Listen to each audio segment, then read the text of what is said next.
take it forward. I hope our attendees had a great next 1 hour. Over to you, Darshan. Thanks a lot, Shankar, and an absolute honor, a privilege to be here with such esteemed investors. I've been and interacted with few investors over the last 4 or 5 years, being head of operations at Reliance's GeoGen Next, and got a chance to be at the place, a neutral position where the startups who went through my accelerator programs either at GeoGen Next or at Wadhwani Foundation. Then on the other hand, you had these investors who would invest in them. So we were kind of working with the founders, and then the investors would say, yay, no, here's the feedback, do this, come back. Right. And so today's panel discussion, we have with us two different categories of investors, right? We have family fund, we have early stage venture capital, and we have late stage venture capital investors. And we'll learn a little bit from them. My hope is that we'll get straight to the point because I'm sure everyone's got a busy life. So the first question really for all four of you, and no particular order, but what I'd love to learn is, collectively amongst the four of you, you would have listened to over 20,000 pitches, if not more, right? And that's a plethora of experience and expertise, and deployed a few thousand crores in investment.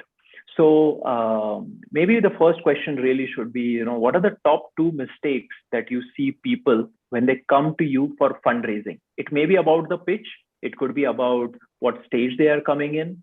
Maybe the way they have communicated or the story isn't there. It could be a plethora of them, right? But what comes to your mind when, the top two mistakes that you see founders come up to you and say, can you please invest, 3 crore, 6 crore, 12 crore, 20 crore, 100 crore in my startup?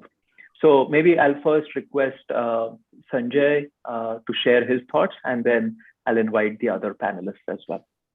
Hey, thanks, Darshan, and thank you, folks, for joining in for this session. So the way I see Darshan, there are quite a lot of mistakes, but I would say across this is a perspective. You just have to be once right? So you can be as many times wrong. That's fine, but you need to keep knocking the door. Rejection is part of it. But if I have to see some glaring mistakes, one is the appetite for resources or hunger for capital for growth is missing. Idea is when you're getting into venture capital business or raising venture capital, the focus for an investor is that will this company raise multiple rounds of funding? If I'm not able to see across that this company has that appetite, chances of any investor, including me, will be very less, or people will reject the deal. Because if there are not multiple rounds happening across, the company will not create valuations, will not create scale, and it will be becoming a more an income generation business than a wealth creating business. Investors fund wealth creating business. This is first. Second is most of the time, entrepreneurs pitch for products, not business, and investors fund businesses. So I'll give you an anecdote. Like if an entrepreneur is going to tell me, I've created 128-bit encryption, मैं क्या करूँ? Right? As an investor, I have no clue. Then they will say, okay, this is very difficult to hack. And then they will create a business use case saying that, if you use credit card on an e-commerce site, it is unhackable. Now that is what a customer will pay money for, and that is a problem what you are solving. So idea is investors fund business, not products. So pitch business, not IP. And the first one, which I mentioned across, have enough appetite and hunger for growth and resources. So two things as you asked across, these are the two major challenges which we see where deals get rejected. Brilliant, Sanjay, and thanks for putting it so crisply. Abhishek, since I see you next on the Zoom window, maybe I can request you to share your thoughts, top 2 mistakes that you see. Yeah. So first, again, thanks, Darshan, and glad to be here. And while Sanjay was speaking, I was just thinking maybe I'll crisscross or overlap on one of the elements which I was going to talk about. So two very glaring things, and I must confess, while these two things have come down significantly over the last 7.5 years in our experience, still continue to persist. By the nature and the DNA, Indians are not great salesperson. Right? I think if you give a same problem statement to one of the Caucasians or someone from Israel, I think there's a very different storyboarding that comes across. Whereas you'll probably find one of the best engineers out over here sitting in India. So one thing to some extent, which I also agree and kind of we've experienced, that a lot of times there are good products, there are good value propositions, there are very, very strong IP-driven opportunities. But how does this translates into a business is not very well understood and communicated, right? And it's extremely important and required in the early days of your venture building, because you just have that. You don't have anything else on the ground. Secondly, what we've come across is sometimes more specifically in the early stage, and by the way, I must say that we play a bit more on the wider horizon. So we do seed, we do pre-A, we do selectively Series A as well. I think that's the horizon we play, and then we of course participate, further along with portfolio companies. The other things that we've noticed in the early stage companies is that the level of detailing, while it's still largely a gut-driven decision by an investor, but that doesn't mean that the deck also needs to be, very gut-driven kind of built or created, right? It still has to be a lot more detail-oriented, a lot more data-oriented. You may not have a customer on your platform, but you may still be doing certain POCs. You may not have POCs, but you may have still gone and done a customer validation. So I think we may have lost Darshan in between.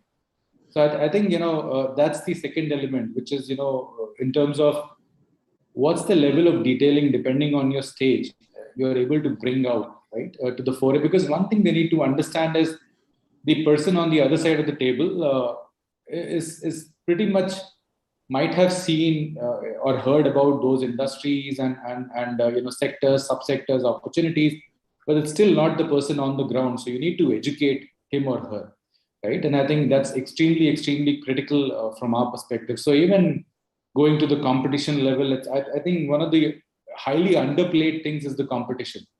And I guess, that we see more often in the early days. I think it's become a fashion statement to show your competition as Google and Apple and all these companies, which is great. But, I think we all in our hearts know there are a lot of other competitors that one should be worried about.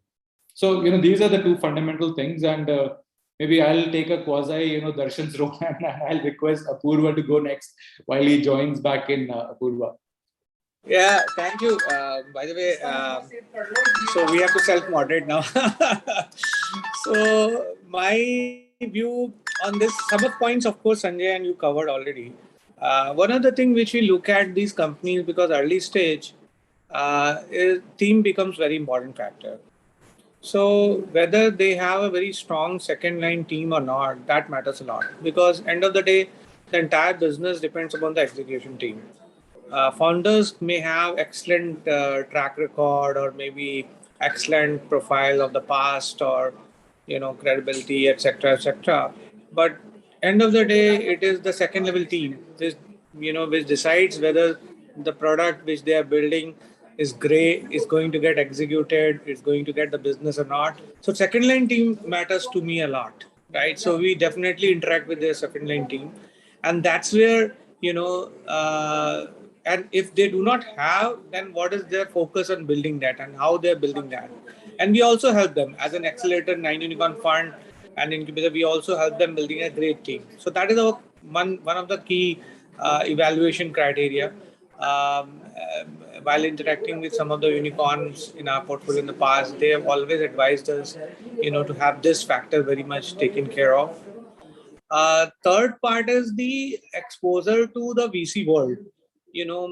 at the stage when the startup start a company idea stage or seed stage, the challenge comes when they start thinking after 6 or 9 months about their next round, right? If they are not exposed to that VC world and their challenges or their point of view, particularly, in that space, they already gone, because in the 6-9 months, the competition is huge. And some other company who would have raised capital, even these days, a lot of VCs have started participating in seed and idea stage. The space is gone. So their exposure, their preparedness and knowledge. In a couple of our startups, we also face challenge because, very exciting concept. This Trashio concept came recently. We invested. Suddenly, I saw there are 5 companies who have raised 40 million, right? So, the underlying, what is happening in the market about that space, the founder should be known. And if founder knows, how to handle it also, right? So these are 2 factors which are very important, other than what Sanjay and Abhishek said. So I'll say, Keshav, if you can please add some points. Sure. Thanks, Apurva. I think from the way I look at it, at least we look for is one, customer insights, right? Early on, when we invest early stage, we don't really see so much traction. We see more customer insights and some form of product market fit. So I think when an entrepreneur is pitching, if he can give us the insight, even if it's from a cohort of 10 people or 50 or 100, that is very important as a first signal. And the second, at least in our class of investing, which is more family offices or even a little bit growth stage companies, velocity and momentum is what VC investing has become for us, right? Very few investors take bets on entrepreneurs. I think, maybe Sanjay and Apurva do that a lot more in this group. But I think momentum and velocity investing is what VC investing today is. So when an entrepreneur pitches, he should just show traction and the whole FOMO kicks in, right? That's it.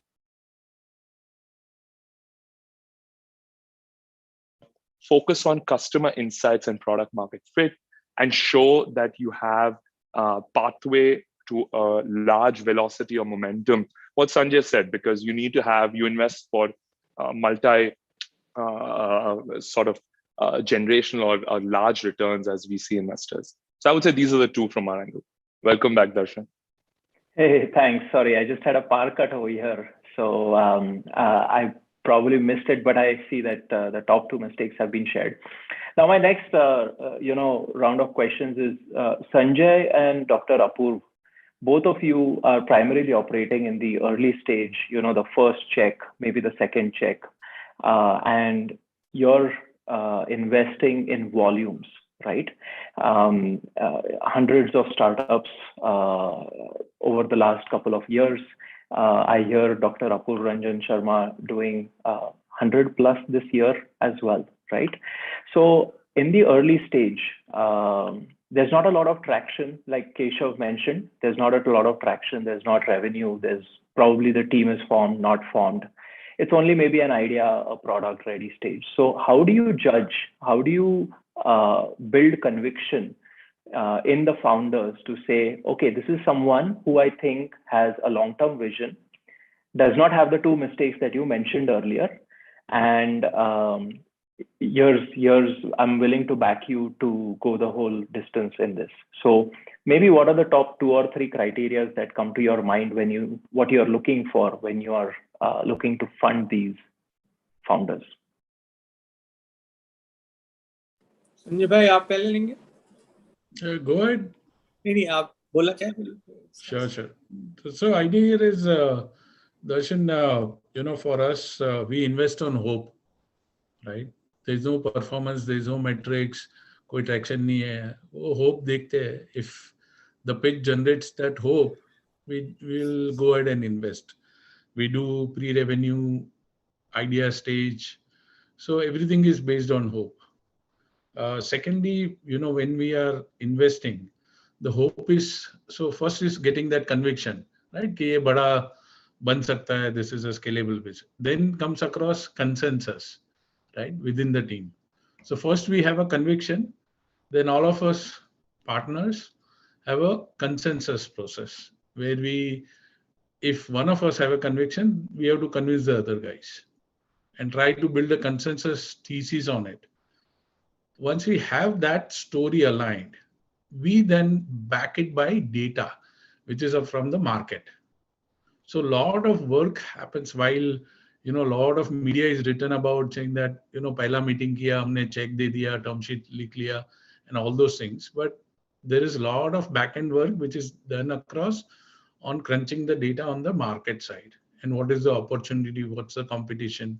So that is, I think, where we are able to take those quick one meeting decisions, because we have that kind of data available for us to take that immediate calls. So a lot of data crunching, which works on the back end for us on the market side. Because startup ke paas so kuch data hai hi nahi. There's nothing to check. There's nothing to work on. But we work on the market opportunity. So there is we follow a rule, best of the founders. You have the best of the team, but market में opportunity नहीं है, तो कुछ नहीं चलेगा. But if there is a market momentum, right? If there is a great upside on the market side, even a mediocre team will be able to ride the wave. So how do you see across that market momentum is, I think, really important. Apurv, maybe some more clarity in terms of what you see. I see there in India, mostly the idea stage investment, series stage investments are precedence based. If there is some unicorn in US or China, and suppose let's assume in EV space there are 37 unicorns across the globe, right? Electric mobility space, electric vehicle space, right? So a lot of people start betting that particular space. Without knowing that, whether India is market ready for the EV space or not, right? It's important to see the readiness of the Indian market also, right? So while we are evaluating those concepts, those spaces, but you also have to see the readiness of the market, right? So we entered EV space 2 years back. We would have done maybe 11 investments by now. Companies like Blue Smart, companies like, ChargeZone and all, many of them. But, we entered when there was an announcement from the government that they were target to convert, from Mr. Gadkari, that the entire market to convert into EV, right? So when we realized that now the government support is coming, the rules and regulations are coming, and now there is a need, right? Then it is important to back at that time even the precedence-based startups, right? Otherwise, what happens? We entered into crowdfunding space in 2013. The companies died.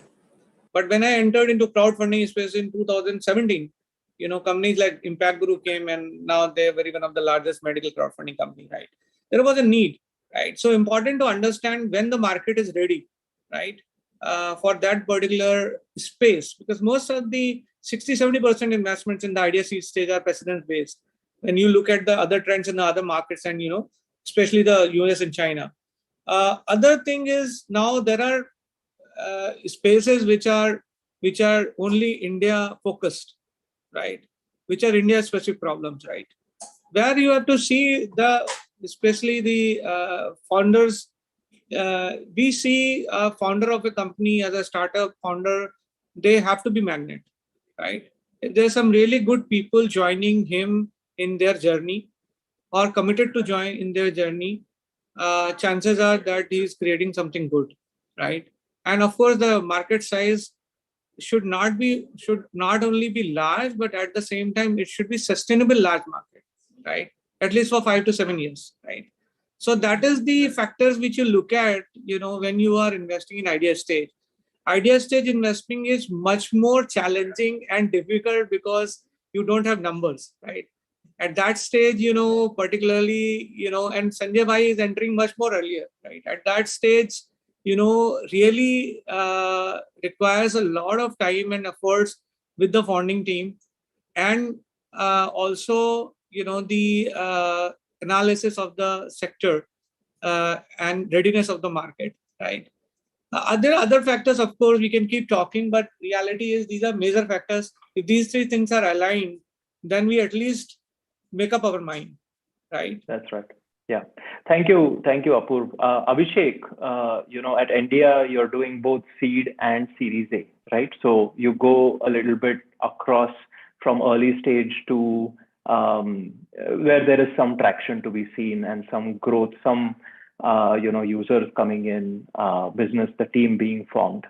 So what is it that you are looking for? And if you could give some specific examples, where you kind of went ahead with the funding decision versus we didn't go because we thought A, B, and C will not work out. If you don't mind sharing some examples.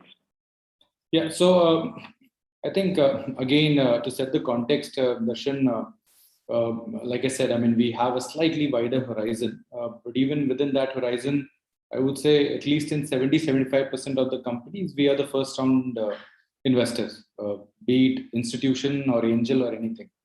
At least that's been the DNA and the gene so far, and largely because, again, fund one was a smaller fund, and fund two kind of a bit larger, and therefore kind of the whole models outside are also kind of changing, are very, very dynamic in nature. What was angel round, seed round today has become angel round. I mean, seed round yesterday has become angel round today, right? And series has become kind of seed today, and so on and so forth. The other aspect which I want to definitely bring out, that in our limited experience of being across both these horizons, I fundamentally find challenge on both the sides, and definitely on the Series A side. It may not be so much for Series C and beyond, because you have limited supply base.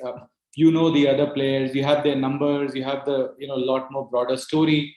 There is a chasm in Series A, a little bit in India, which is developing at the same time. A bit of FOMO, and the whole equation shifting. The 5 millions becoming 10 millions, 10 becoming 15 million in favorable sectors, whereas non-favorable sectors, I think, even raising a 3 million Series A is not that easy. So, and some of, astonishingly, some of those $15 million or 15 million round raises for SaaS companies are being raised at a subscription revenue of 100K to 200K ARR, right? So, which is phenomenal. I mean, I can't even go on the multiple side.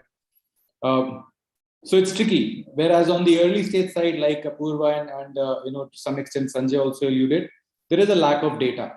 It's more the vision that you're buying. It's more the team's capability. It's more your gut all put together. Do you want to kind of call it off?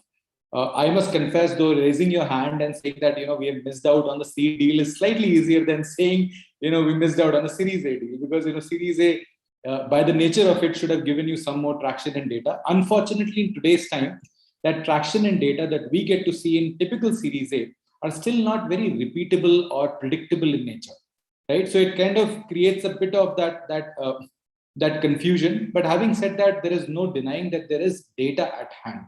Now, how do you extrapolate that? How do you decipher that is something that left to one's capability.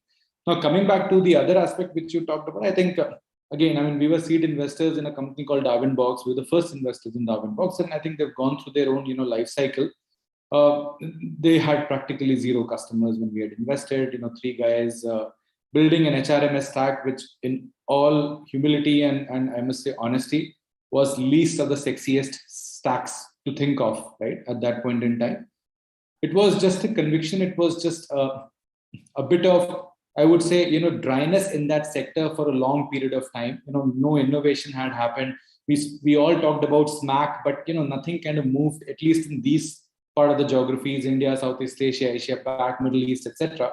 Workday was still quite prevalent in US, and that's how largely that decision was taken. Of course, there was a lot of back of the envelope analysis, which went into towards building the market readiness and this opportunity assessment and all.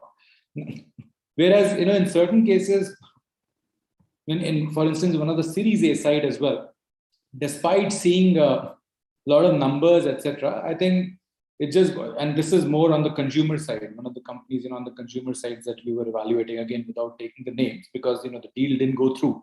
I think very healthy traffic, very healthy traction. but it's a space where a lot of other guys, I mean, to some extent, Nykaa's, so it's in more in the D2C brand space, personal, hygiene space, right? Personal care and hygiene space, etc.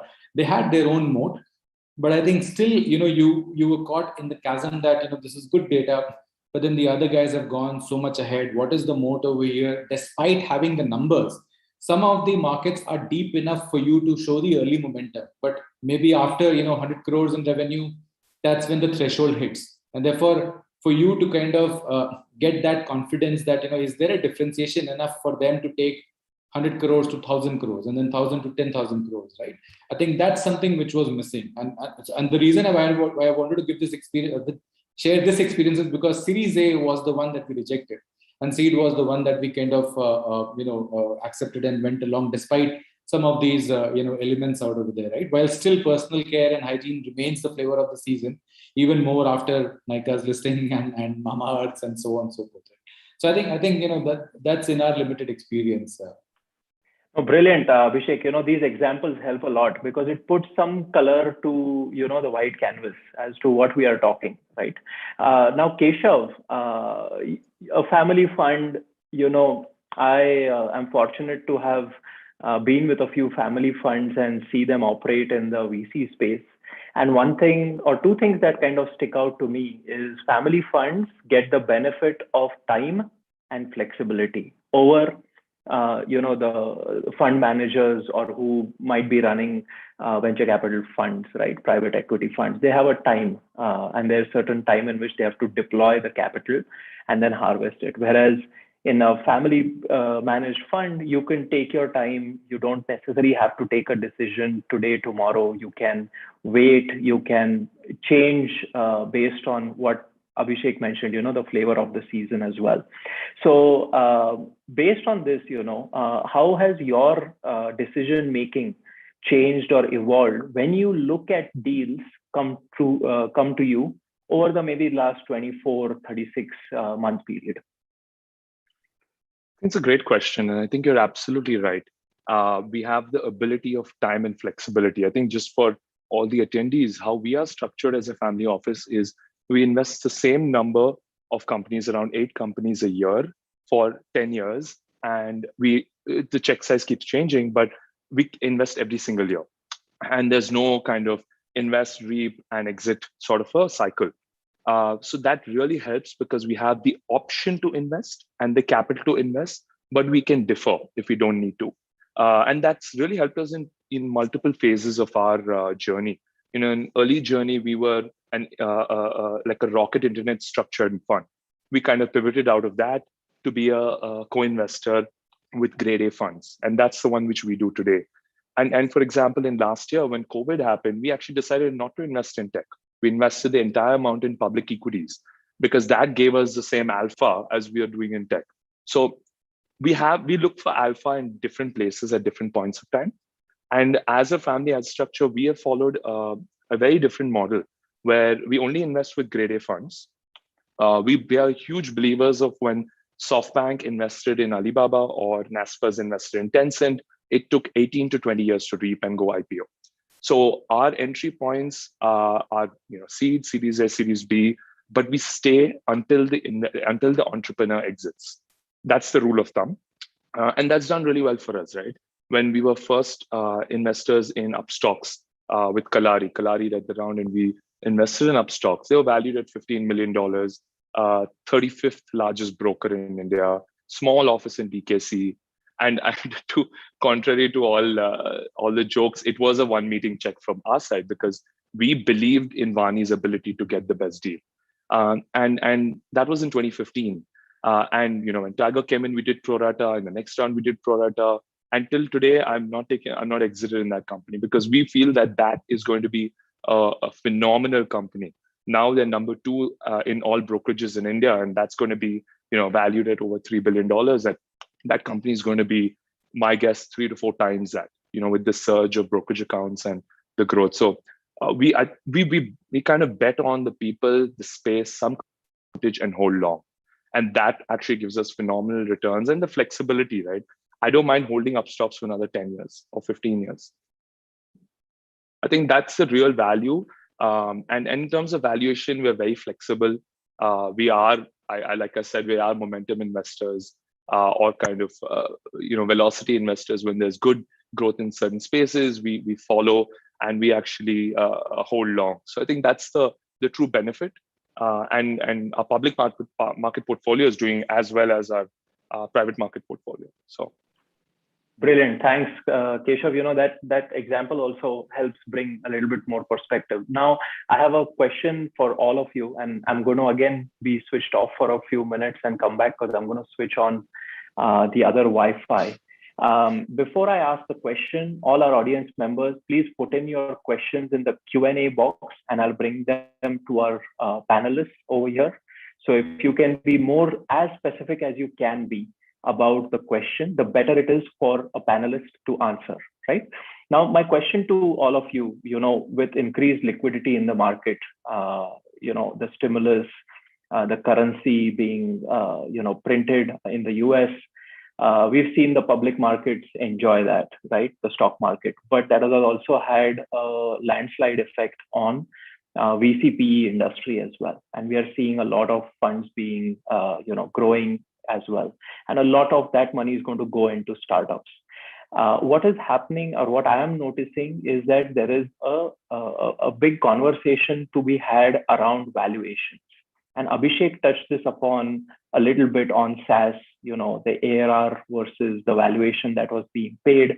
There was a premium that was paid. So maybe, Sanjay, Apoorv, Abhishek, Keshav, if you can speak in your own experience, what you've seen in the last 12 to 16 months, the impact of liquidity on valuations of startups, and the effect of you doing the decision or not doing the decision, right, of investing in that startup.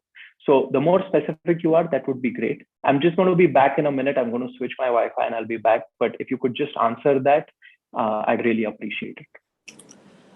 Sure. Happy to go. So the way, at 100x we work across is we have created an instrument which is called iSafe. And it has been working very successfully because at early stage, it is very difficult to determine valuation. So we push the valuations for a discovery at a later stage using iSafe Note. So it works very well for early stage investing, and you can quickly close the round and decide across when the startup is growing or has got metrics and traction and numbers to arrive at a valuation. So, that's where you price the round and take equity and quickly give capital which is required for the startup to start building the business rather than discussing valuation. So iSafe Notes are open source. You can download from 100x website and free to use across. So that's the solution for the valuation side. But the comment which I would like to make, Darshan, is we are seeing a lot of the big funds trying to get into the early stage ecosystem, right? Where Excel has announced Atom or Sequoia Surge, quite a lot of programs where the big VCs are writing smaller checks. This is something which is going to, the way I see across is, can hurt the ecosystem, because let's say somebody gets a good check from the big VC, small check of 250K, 500K, while their regular check sizes are 5 million and upwards. If they don't write the follow-on check, that company is dead. The signaling is very poor. So it may be very glamorous to raise the first check from all these people, but if you don't get the second check, which is the larger one, the original, the way they will put across. So they are buying those call put options for 250K, 500K, right? Saying that if the company does good, let's write in the follow-on check. So it is not a great value creation, because most of the startups, they will not fund because they are also investing into outside companies. So I think the whole signaling goes wrong over there. And also for, the partners of this big fund, they are not going to give time for 250K investments, right? They're not going to spend time with the portfolio company building their business or building their rounds for 250K, 500K investments. So your attention span is never going to be there, right? So idea is, the startups founders, I'll just say that, it will be very glamorous to raise the money from a big name, but small checks don't matter kind of stuff for them. So try to don't skip the line, right? Get into that pressure cooker situation rather than go the whole standard route of raising small micro VC check, angel checks, and then go to the VC funds. Yeah, and you make a very important point. The earlier the check that you raise, you're truly looking at angels who are going to spend time with you, build the business, guide you, make those introductions, and hopefully advise you in an effective manner, right? Which is where the whole attention span of the partner, of the investor comes into picture. Apur, maybe some of your thoughts around this topic of valuation and your decisions. I'll tell you something. Market is evolved, fortunately or unfortunately, I can't say. But what Sanjay said is absolutely right, because in the first 6 months, or maybe 3 to 6 months, I will say, it's very exploratory for a startup. They don't know whether this business model will work or not. For example, Oyo, when we started, they came with a business model which was exactly like Airbnb. After 3 months spending with my mentors, and they sort of changed the business model, and which is what was the Oyo in the future, right? So the change of business model, the identification of the right team members, all those things happen in first 3 months, right? That's the time I think you don't need a lot of capital, but you need just some capital, and to sort of prepare for the larger round. Because once you have a VC tag, VC money coming, your time to change or even evaluate your own business model, your team, all those things are very difficult, right? So at that time also, very few VCs, although these days a lot of VCs have started investing smaller checks with some of the accelerators. Like lot of our companies get small checks from some of the VCs. But Sanjay Bhai is right on this point that it's not happy moment at this stage. VC money is important when you get a larger check from them, because that's the real validation from their side. Although they're all welcome to co-invest in the idea stage with the accelerators like us and Sanjay Bhai. It also helps us understanding it's also their feedback, whether the deal is good or not. That is one point. Some of the things which are related to valuations. When I started investing 2012, my first check to Oyo, that time valuation was different. Today the valuations are crazy. Today, also the time at which these deals close, everything in 30 days happening, especially the hot deals, so that's where you can't, at least 20-30% such deals, because we are operating in a fund model in the accelerator, we are able to do quick, but 60-70% deals, we realize valuation is not a challenge.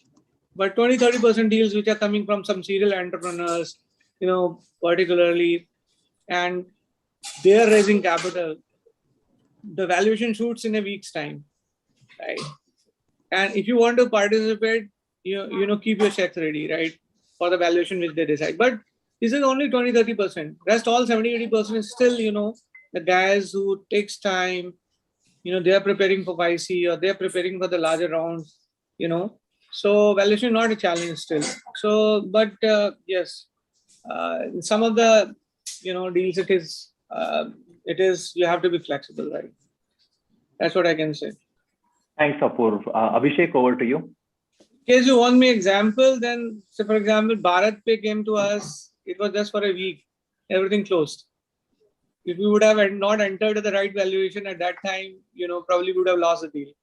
But today we are thankful, because at that time the valuation he quoted was $3 million.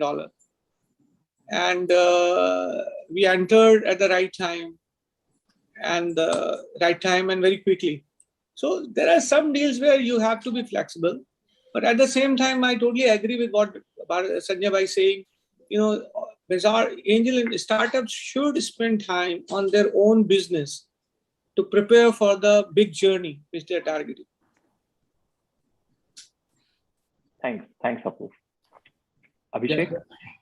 So I think a lot of points have been made, Darshan. I'll keep it short. I think from our perspective, the first reaction would be, at least from my perspective, definitely valuations are frothy today.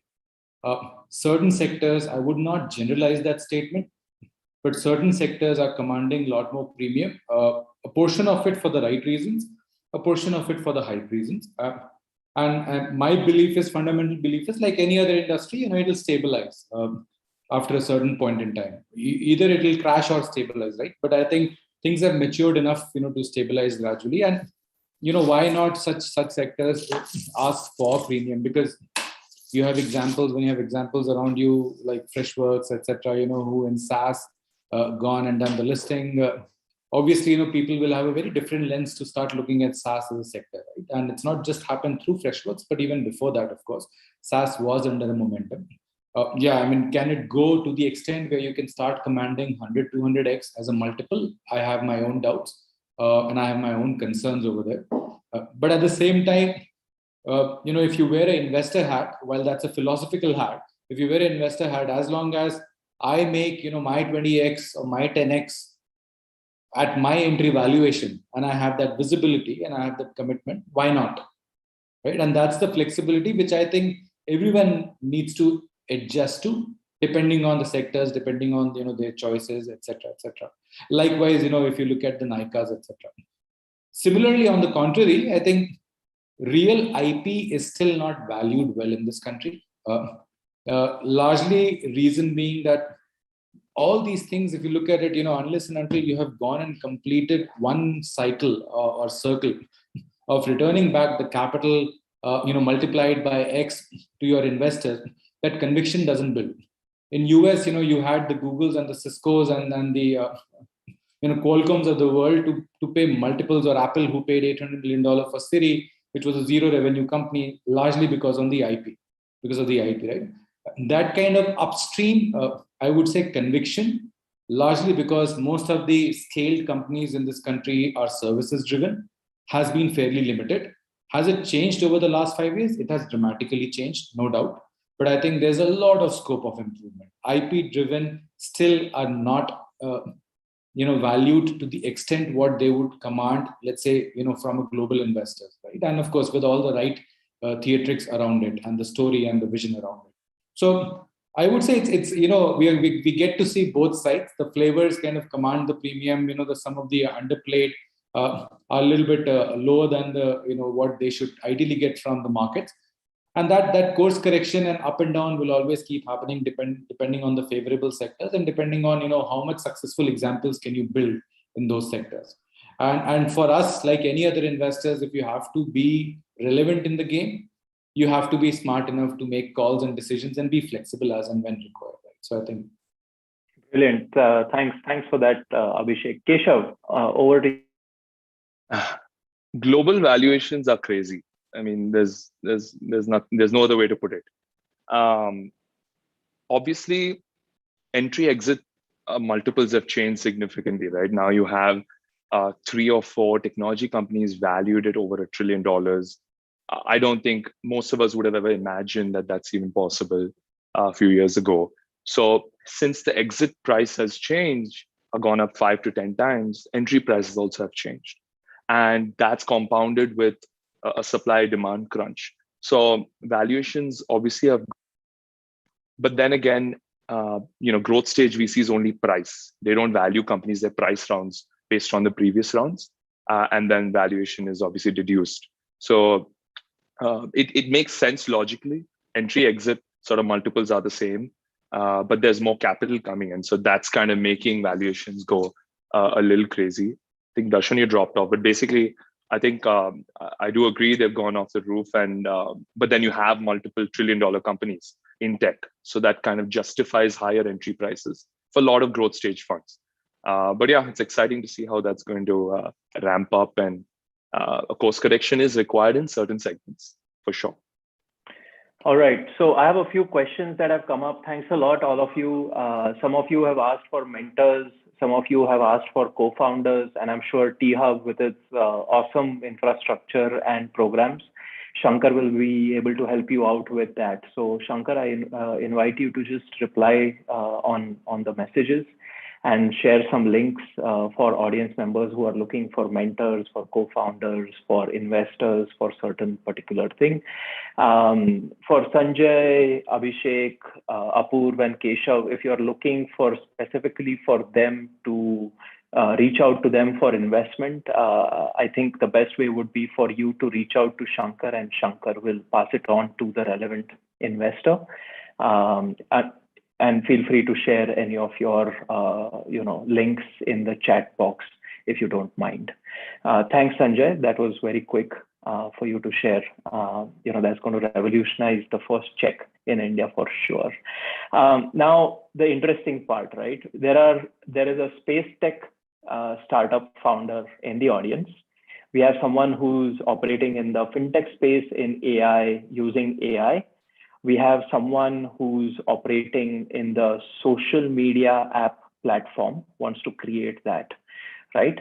I'm going to broaden that question, and each of you, if you can answer, what are the sectors, what are the things, what are the domains that you are looking for over the next 3 to 6 months that you believe, we need to see some more startup founders come in. And I hope I get to see more founders reaching out to me in this sector or domain or this technology.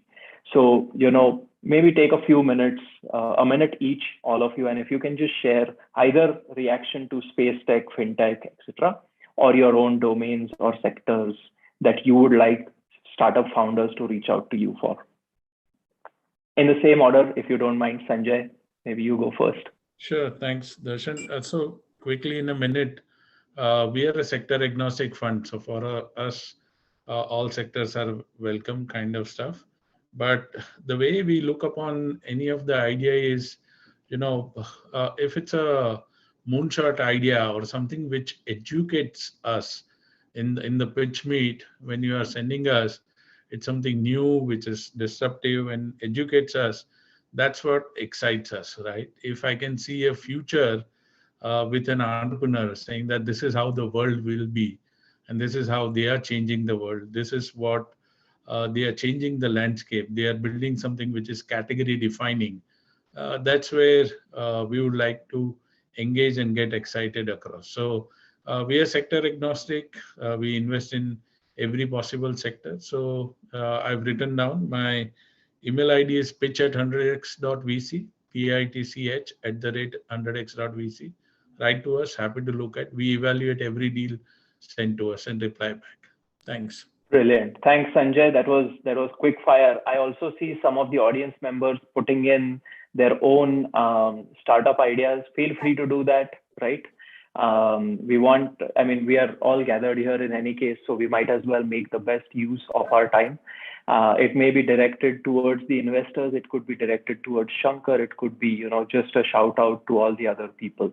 Sridhar, unfortunately, I won't be able to invite you to make your pitch because this is not a pitching place. But we are very happy if you want to reach out to Shankar, and I'm sure they'll have pitching areas as well. So Apurv, over to you, and then Abhishek and Keshav. Again, Darshan, we have this year 250 investments. So I think touching 250 this year. So we have very much sector agnostic, like Sanjay Bhai. We are very much attracted towards disruptive and innovative ideas, like what Sanjay Bhai has told us. One or two sectors which are attracting me or my investors are agri, which we see will be probably one of the biggest sector in the future. Will have multiple unicorns. So agri is something which is attracting us, and because novelty of the sector also, frankly, India has a very large farmer base, and there is a disruption required there. And we are getting really great startups there, like Resha Mandi. We just invested. You will be surprised. First year it was 1 crore monthly, first month, and 11th month they were doing 27 crore monthly. Right. So that kind of growth I'm seeing in that sector particularly. Another thing which is attracting us is nowadays is logistics and supply chain. This is something actually become the need of our because of the too much digitization and also growth of the multiple hubs and sectors here. So there's a lot of novelty coming these days there. But yes, always open to hear great ideas. But I think last 1 or 2 months we getting some good traction in these two sectors, right? Thanks, Apurv. Abhishek, how about you? What would you like Yeah, to I think see? our focus is really straightforward, Darshan. We are more technology and healthcare focused fund. Within technology, again, we divvy it up between SaaS, fintech, and something that we call emerging tech or a deep tech or a frontier tech. Within frontier tech, there is tech enabled, there is cybersecurity, there are certain hardware, software combination as well. We've done 2 investments on the chip side, semiconductor side too. And healthcare is more like a digital health, medical devices, a bit of pharma life sciences as well. From our perspective, I think, while of course this is the core focus areas and we wouldn't mind as long as there's a strong element of technology playing to look at any business opportunity. Somewhere we still continue to be very, very strongly aligned towards SaaS, enterprise SaaS. I think there has been a phase 1 of horizontal businesses in play. A little bit of vertical, SaaS also emerging, given that global connectivity and a slightly more playbook in place for a lot of these companies to mature and very interesting and attractive cost economics and capital efficiency. The third is the productivity, SaaS areas. Again, because of this whole pandemic, work productivity and work tech has become extremely interesting for us. So that's one side, and the second side is more on the DevOps. I mean, I'm slightly more biased towards technology because that's what I look into, towards the DevOps side. I think healthcare, I firmly believe, is something that we have high expectations from. Like education got a major kick from COVID. There were a couple of success stories, at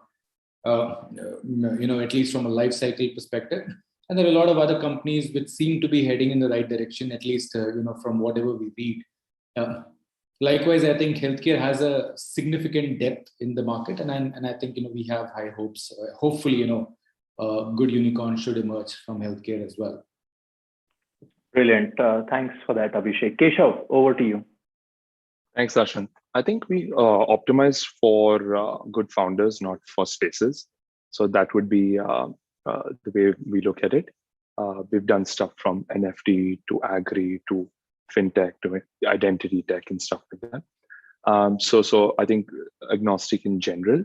But since this is a T-Hub panel and I am on the T-Hub fund, I would say a lot of the questions are about funding and pitching. I think you guys should apply through Vinuta for that, and there is capital and there is a bunch of resources available there, and we're happy to support and build the ecosystem here. Brilliant. So we are at 3:55. I think we've covered quite a bit, and I understand we have a few panelists who have a hard stop at 4:00 as well. So this has been an absolutely brilliant panel discussion. Collectively, we've had investors who invested a few 100 crore in startups, not just in India but across the world. We've got the benefit of their expertise, their experience around what is working, what is not working. And while 1 hour may not do justice to the amount of experience and expertise they have, what we try to do is just distill what is the most important thing. And I hope this panel discussion has helped you in doing that. The benefit of being part of the Indian startup ecosystem or an ecosystem at T-Hub is that you get multiple such opportunities, right? And so I think we have to also congratulate T-Hub, Shankar, Vinuta. Thanks a lot, Sanjay, Abhishek, Keshav, and Apurv for taking time, to share this knowledge. And while it may be some common knowledge for us who are in this all the time. Even if we can make a difference to 5 people or 10 people, who are aspiring founders, it all adds up, because the Indian startup ecosystem is maturing, and it's maturing very fast. But that doesn't mean everybody has that base knowledge. So the more they get to hear from you, the better it is, just in the longer scheme of things. So thanks a lot. I hope you found this useful. Shankar has put in few links. Sanjay has put in a link. For anything that you need, please do reach out to Shankar. I think that's the best way, where he can diffuse the information and connect the dots. And Charsi, thanks a lot. She said we need more such sessions. So Shankar, hopefully you're able to organize a lot more down the line as well. So thanks a lot. It's been an absolute pleasure. Stay safe. Stay